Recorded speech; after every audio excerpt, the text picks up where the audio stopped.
Jai Hind friends, and welcome to this informative skill building session of research editor analysis powered by Growth Mode UPSC. I am Dhruv Jani. Friends, we will be talking about one worthy article, and this article is published in The Hindu, in today's The Hindu, and the article is worthy because it explores the worthy subject, and the subject is malnutrition among children in India. Malnutrition among children in India. Why it is worthy? It is worthy because the entire dependence of India's future is on the children of India. Because the children are the future of India, so the malnutrition should be tackled, should be eradicated, should be tackled as soon as possible. As we can see the title of the article, 1000 days of nutrition and a billion dreams. Agar we divide a title for our understanding, then the first phrase is referring to 1000 days of completion of Poshan Abhiyan. Poshan Abhiyan, which was initiated in the year 2018 by our Honorable Prime Minister Narendra Modi. And the second phrase refers to our demography. As we all know, India is home to one of the largest demography in the world. India is home to largest children in the world. India is home to largest adolescent and younger people as well. ठीक है, तो इसी की वजह से यह पूरा का पूरा जो लेख है वो थोड़ा महत्वपूर्ण बन जाता है। प्लस यह लेख अपने आप में ही एक संशोधन है। इसके जो लेखक है अर्जुन देवात, वो एक आज के समय के एक यूनिसेफ के चीफ है, न्यूट्रिएंट शाखा के, पोषण शाखा के। तो बहुत ही अच्छा लेख लिखा है, बहुत ही अच्छा प्रबंध लिखा है, जिसका फोटोग्राफ और जिसका जिक्र हम लोग आगे देखेंगे। लेख को दो चरणों में पढ़ेंगे। सर्वप्रथम निष्कर्ष की बात करेंगे, निष्कर्ष के बाद जो लेख में जो महत्वपूर्ण बातें की गई है, जो थोड़ी ज़्यादा महत्वपूर्ण है, उसके बारे में भी देखने का प्रयास करेंगे। तो शुरू करते हैं। सर्वप्रथम फोटो देख लेते हैं। देखिए, this is the photo. Very healthy article is written by Arjun Devat and he is the chief of nutrient section UNICEF India, यानी कि under the head of United Nation. ठीक है, और यही पूरे लेख में भारत की आज की वर्तमान परिस्थिति के बारे में बात की गई है। भारत की कल्पित क्या भावी नीति हो सकती है भारतीय सरकार की इस मालन्यूट्रिशन को टैकल करने के लिए, उसको काउंटर करने के लिए, उसकी भी चर्चा की गई है। और इस पूरे के पूरे सिनेरियो को प्राप्त करने के लिए भारत सरकार को क्या क्या करना होगा, उसकी भी हिंट यहाँ दी गई है। तो लेख अपने आप में एक अच्छा है, अच्छा प्रबंध है। देखते हैं आगे। देखिए, सर्वप्रथम निष्कर्ष की बात करेंगे तो इस लेख में भारत के सबसे बड़े, सबसे गंभीर प्रश्न यानी कि चुनौती की चर्चा हुई, और वो प्रश्न है मालन्यूट्रिशन। हमें मालूम है सबसे बड़ा क्यों है, क्योंकि यहाँ चिल्ड्रंस की बात आती है और चिल्ड्रंस ही भारत के भविष्य की नींव है। तो इसलिए यह मुद्दा जो है वो थोड़ा सीरियस हो जाता है, थोड़ा गंभीर हो जाता है। वर्तमान परिस्थिति की चर्चा के अलावा भविष्य के लिए कल्पित सरकारी नीति, कल्पित यानी कि क्या करना चाहिए सरकार को, रिकमेंडेशन है, सरकार को लेनी हो तो ले, ना लेनी हो तो ना ले, मगर यहाँ बेहतर बात की गई है सरकारों को क्या करना होगा उसके बारे में। समग्र लेख एक उच्च कोटि का प्रबंध है। प्रबंध यानी कि ऐसे, इट्स हाई क्लास ऐसे इन इट्स ओन। बहुत ही अच्छा संशोधन है, बहुत ही अच्छा लेखन है। देखते हैं इसकी महत्वपूर्ण बात लेख की। देखिए, कुपोषित बालक की शारीरिक व मानसिक क्षमता का पूर्ण विकास नहीं हो पाता। देखिए, वृद्धि, जब वृद्धि की बात आए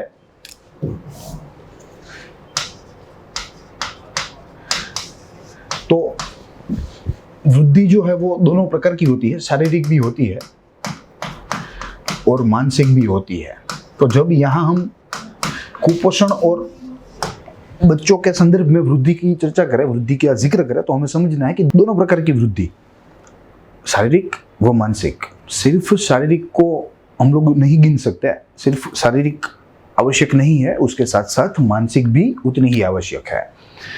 कारण कुपोषण शरीर को दुर्बल व कोमल बना देता है। यस, क्योंकि जो जरूरी आवश्यक तत्व है, पोषण तत्व नहीं मिलते तो शरीर अपने आप में प्रगति नहीं कर पाता, अपने आप का विकास नहीं कर पाता। लैंसेट स्टडी के मुताबिक 2019 में एक स्टडी हुआ था लैंसेट के द्वारा, उसके अहवाल के अनुसार वर्ष 2017 में कुल 1.04 मिलियन चिल्ड्रन की मृत्यु हुई, जिसमें से 68% बच्चों की मृत्यु कुपोषण की वजह से ही हुई। देखिए आप, 10 लाख बच्चे मरे, उसमें से 70% यानी कि 6,80,000 बच्चे सिर्फ मालन्यूट्रिशन से मरे। तो यहाँ आंकड़ों को देख के मुझे लगता है कि यह एक मेजर कोज है बच्चों के मृत्यु के लिए। तो हमें यह त्वरित ही कदम उठाने होंगे, उसको नाबूद करना होगा, इसको डिसरप्ट करना होगा मालन्यूट्रिशन को। देखते आगे। देखिए, जो बच्चा कुपोषण का शिकारी है वो पूर्ण क्षमता से विकसित नहीं हो सकता। ये बात तो हमें मालूम ही है, क्योंकि कुपोषण अगर है तो उसके शरीर को जो जरूरी तत्व है वे प्राप्त नहीं हो रहे हैं, और ऐसी हालत में शरीर का विकास जो है वो रुक जाता है या कम हो जाता है। भारत के ऊपर कुपोषण का दबाव भारी है, बहुत ही भारी है, बहुत ही भारी है, क्योंकि माल न्यूट्रिशन का इतना ऊंचा स्तर जीडीपी के वृद्धि को सीमित कर देगा, आर्थिक वृद्धि को सीमित कर देगा, आर्थिक विकास को सीमित कर देगा। तो हमें सर्वप्रथम जो बुनियादी काम है, बच्चों को पोषण देना, बच्चों को कुपोषण से, गरीबी से, भूख से बाहर निकलना, वो हमें बुनियादी काम है, वो पहले करना है। आर्थिक वृद्धि तो बाद में कर लेंगे, जीडीपी बाद में बढ़ा लेंगे, इंडस्ट्रियल प्रोडक्शन बाद में बढ़ा लेंगे, मगर जो सर्वप्रथम जो जरूरी है वो पहले करना होगा, और सरकार को आज नहीं तो कल करना ही होगा। हालांकि पिछले 2 दशकों से भारत ने इस संदर्भ में कई सारे काम किए, कई प्रगति की है, अच्छी, कोई दिक्कत नहीं है, मगर फिर भी हमें और काम करना है इस क्षेत्र में, और संपूर्ण रूप से कुपोषण को नाबूद कर देना है। देखते हैं आगे। Ministry of health and family welfare द्वारा किया गया नेशनल न्यूट्रिशन सर्वे, राष्ट्रीय पोषण सर्वेक्षण के मुताबिक भारत में 5 वर्ष से छोटे बच्चों की कुल संख्या के आधे बच्चे स्टंटेड है और वेस्टेड है। देखिए, ये 2 टर्म है जो माल न्यूट्रिशन के साथ संबंधी है, ये हमें मालूम होनी चाहिए। स्टंटेड का मतलब छोटा, कम हाइट वाला, उम्र के हिसाब से जो हाइट का प्रोपोर्शन होना चाहिए वो कम हो, तो ऐसा माना जाता है कि वो बालक कुपोषित रह गया है और उसी की वजह से वो स्टंटेड है। और वहीं वेस्टेड यानी कि टू थिन, बहुत पतला, पतला हम लोग कह सकते हैं। हाइट के प्रोपोर्शन में अगर वजन ना हो ज्यादा तो उसे भी कुपोषित माना जाता है, उसे भी वेस्टेड माना जाता है। भारत में इस क्षेत्र में पिछले 2 दशकों में प्रगति हुई है, यह निसंदेह हुई है, मगर 2018 से पोषण अभियान की शुरुआत से इस प्रगति को गति प्राप्त हुई है, यह भी एक अच्छी बात है। और पोषण अभियान अपने आप में ही एक अच्छा कदम है, और खुद प्रधानमंत्री के द्वारा ही इसका इनिशिएशन हुआ था, और खुद प्रधानमंत्री इसका फॉलोअप ले रहा है, यानी कि PMO is in action in this implementation of Poshan Abhiyan, and it is actually a holistic approach which is implemented by government to counter malnutrition, to counter poverty and to counter hunger. देखते हैं, इस योजना से सरकार ने बच्चों तक आवश्यक पोषण तत्वों की आपूर्ति को सुदृढ़ बनाया है। ये बात सच है, इसमें हम लोग ना नहीं कर सकते। सरकार की कामगिरी बेहद प्रशंसनीय है, बहुत ही प्रशंसनीय है इस पोषण अभियान के संदर्भ में, ताकि बच्चों का स्वास्थ्य सुधार हो, सर्वोत्तम विकास हो सके, उन लोगों के लिए एक समृद्ध भविष्य का निर्माण हो। अगर पोषण तत्वों की आपूर्ति होगी, खाद्य चीज वस्तुओं की, अच्छे पोषण वाले खाद्य चीज वस्तुओं की आपूर्ति बच्चों तक होगी, तो बच्चों का विकास होगा, उनका शारीरिक व मानसिक विकास होगा, यानी कि उनकी वृद्धि होगी। वृद्धि से उनका स्वास्थ्य सुधरेगा, स्वास्थ्य से सर्वोत्तम विकास होगा, और यह सर्वोत्तम विकास एक समृद्ध भविष्य में तब्दील होगा, समृद्ध भविष्य का निर्माण करेगा। और बच्चों का समृद्ध भविष्य यानी कि भारत का समृद्ध भविष्य। तो हम लोग कह सकते हैं कि भारतीय सरकार यह पोषण अभियान के माध्यम से बहुत ही प्रशंसनीय काम कर रही है, बहुत ही अच्छा काम कर रही है। देखते हैं आगे। आज समय आ गया है कि हम अपनी पोषण नीति का पुनःअवलोकन करें, जिसके 2 कारण हैं, 2 कारण दिए गए हैं। हमें हमारी पोषण नीति का पुनःअवलोकन करना है। We need to review our own nutrition policy जिसमें थोड़े फेरफार की गुंजाइश है। सर्वप्रथम कारण वो है कि बालक के जीवन के पहले 3 साल अति महत्वपूर्ण है। पहले 3 साल यानी कि रफली 1000 days, they are crucial for the development. They are crucial for the development of his or her metabolism.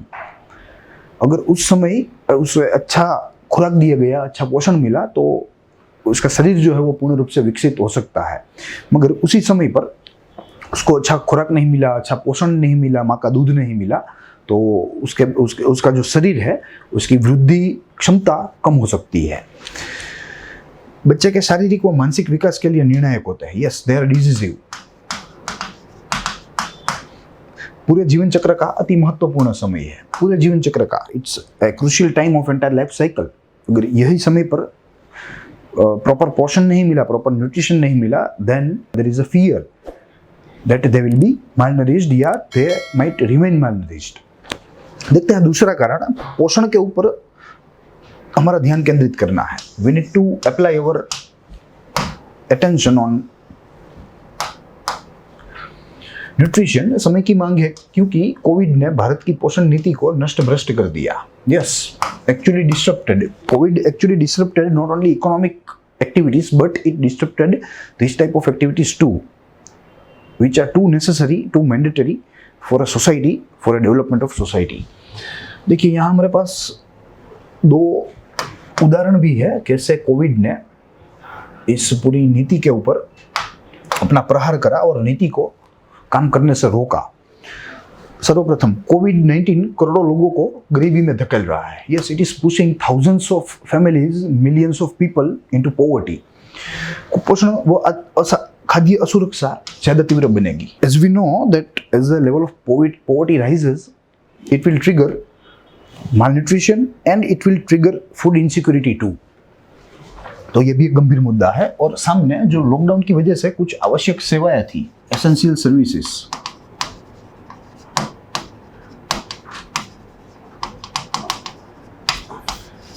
तो एसेंशियल सर्विसेज को भी डिसरप्ट कर दिया। जैसे supplementary feeding under anganwadi centre, mid day meal schemes, immunisation drives, other programmes.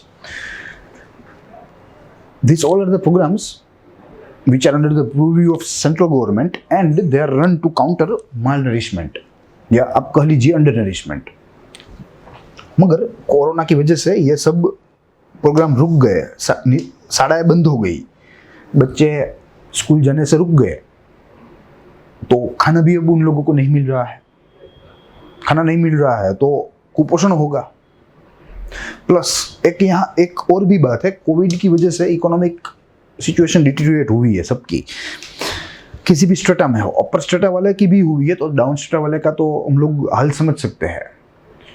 ठीक है, तो ऐसे माहौल में, ऐसे कॉन्सिक्वेंसेस में अब क्या होगा कि daughters will be forced to early marriage, it will result into early motherhood and it will result into मालनरिशमेंट।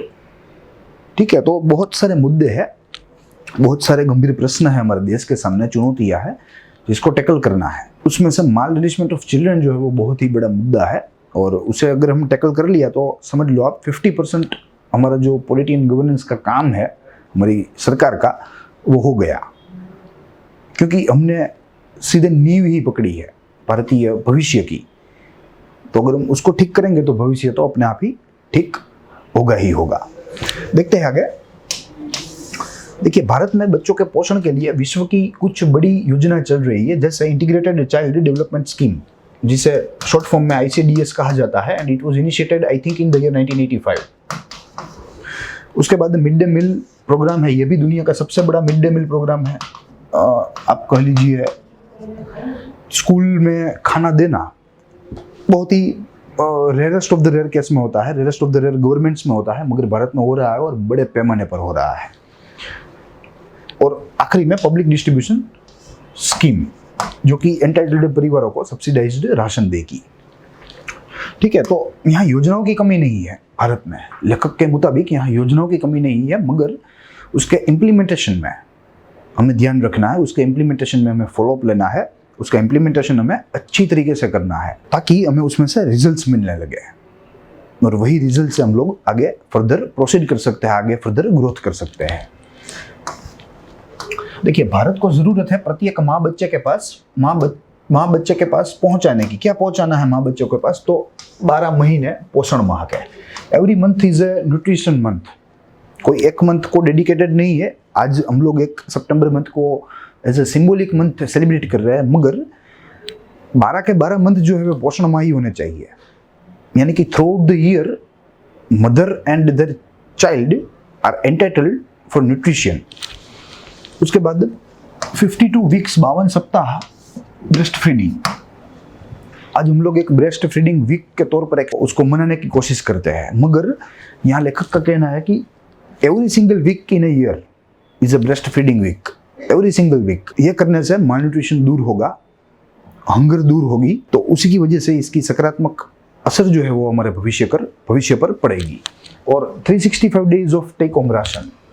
प्रत्येक दिन सरकार के द्वारा एंटाइटल्ड फैमिली को सब्सिडाइज्ड राशन मिले ताकि घर जाकर जो बच्चे हो वो बच्चों को खाना मिले, उसको उसमें से पोषण मिले और वही पोषण का उपयोग करके उनके जो शरीर है, उनकी जो मानसिक क्षमता है उसमें वृद्धि हो।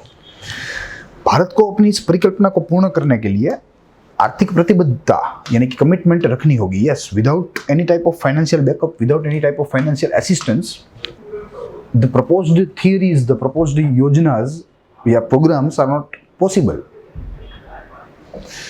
जो अनुरक्षित यानी कि वल्नरेबल समूह है उस पर ध्यान केंद्रित करना होगा। वल्नरेबल जो कि बहुत ही हैरान परेशान है, जिसमें महिलाओं को हम गिन सकते हैं, बच्चों को गिन सकते हैं जो कि गंदी बस्ती में रहते हो यानी कि झुपड़पट्टी में रहते हो, स्लम चिल्ड्रन, जनजातीय समूह, ट्राइबल जो है और जो कुपोषित है ट्राइबल्स, उन समूह का समावेश यहाँ कर सकते हैं। और कहा गया है लेखक के द्वारा कि सरकार को ऐसे समूहों को टारगेट करना है, ऐसे समूह के ऊपर ध्यान केंद्रित करना है, अपनी नीतियाँ ऐसे बनानी है। उसके बाद देखें तो कोविड-19 पश्चात के कठिन समय में अगर भारत को पोषण क्षेत्र में प्रगति करनी है तो उसे प्रत्येक बच्चे के पोषण स्तर पर नजर रखनी होगी। Yes, if India wants to eradicate malnourishment या undernourishment post-pandemic world, in a post-pandemic world I mean, then India need to track nutrition level of each and every child in the country. अगर मैं आपको एक आंकड़ा दूं child का तो there are total 37 crore childs या children, 37 crore children under age of 18 under. So how it is possible to track each and everyone, to track nutritional level of each and everyone? Lekhak says that there is a scope in artificial intelligence. Artificial intelligence. That if our government deploy artificial intelligence, if our government use big data analytics, if our government use data intelligence, then it's possible. In fact, it will become very simple to monitor each and every child of the country. ऐसे ही यहाँ अगर infant की बात करें, ये तो हमने देखा कि 18 ईयर्स से नीचे के बच्चे, मगर 0 to 5 ईयर्स के बच्चों की बात करें तो there are 16 crore childrens which are between 0 to 5 years यानी कि they are infant। तो इन लोगों को ट्रैक करने के लिए, इन लोगों की न्यूट्रिशनल लेवल ट्रैक करने के लिए we need to use artificial intelligence, otherwise it's not possible। ठीक है, तो यह पूरा लेख था। इस लेख में अगर हमें मुख्य परीक्षा में ऐसा प्रश्न पूछा जाए कि कोरोना पश्चात के समय में कुपोषण के साथ अगर भारत को लड़ना है, कुपोषण को मिटाना है, तो भारतीय सरकार की क्या नीति होनी चाहिए, भारत को कैसे लड़ना चाहिए, अपने विचार रखे। तो अगर ऐसा क्वेश्चन आए तो मुझे लगता है कि आज जो हमने प्रबंध देखा, आज जो हमने ऐसे देखा, यह ऐसे एक ही काफ़ी है।